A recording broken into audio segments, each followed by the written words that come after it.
പുലർച്ചെ 3 മണിയാണ് ഇപ്പൊ സമയം. തെയ്യം കാണാൻ പോകാൻ വേണ്ടിയിട്ട് എണീറ്റിരിക്കുകയാണ്. ഹൈന്ദവ വിശ്വാസപ്രകാരം അഗ്നി ദേവനാണ്. പഞ്ചഭൂതങ്ങളിൽ സകല അശ്വതികളെയും തീർക്കാൻ തക്കവിധം ശക്തമായ ഒന്നാണ് അഗ്നി. അഗ്നിസാക്ഷിയായി ചെയ്യുന്ന ചടങ്ങുകളെല്ലാം സത്യത്തോടും നന്മയോടും കൂടി ആത്മാവിലേക്ക് ആവാഹിക്കുന്നവരാണ് ഓരോരുത്തരും. എന്നാൽ എരിയുന്ന തീയിനെ ദേഹത്തിലേക്ക് ആവാഹിക്കുന്നതിനെ കുറിച്ച് ചിന്തിച്ചിട്ടുണ്ടോ?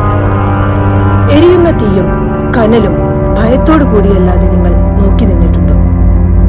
ഇല്ല എന്നാണ് ഉത്തരമെങ്കിൽ നമുക്ക് ആശ്ചര്യവും അത്ഭുതവും ഭയവും സമ്മാനിക്കുന്ന കാഴ്ചയാണ് കണ്ടനാർ കേളന്റെ അഗ്നിപ്രവേശം. കണ്ടനാർ കേളനെ അഗ്നി ഉന്മാദനാക്കും, ഉന്മത്തനാക്കും, മത്തടിപ്പിക്കും വിധം ഭ്രാന്തമാക്കും. വ്രതത്തിന്റെയും ഭക്തിയുടെയും നിറവിൽ അഗ്നിയിൽ നിറഞ്ഞാടുന്ന കണ്ടനാർ കേളൻ.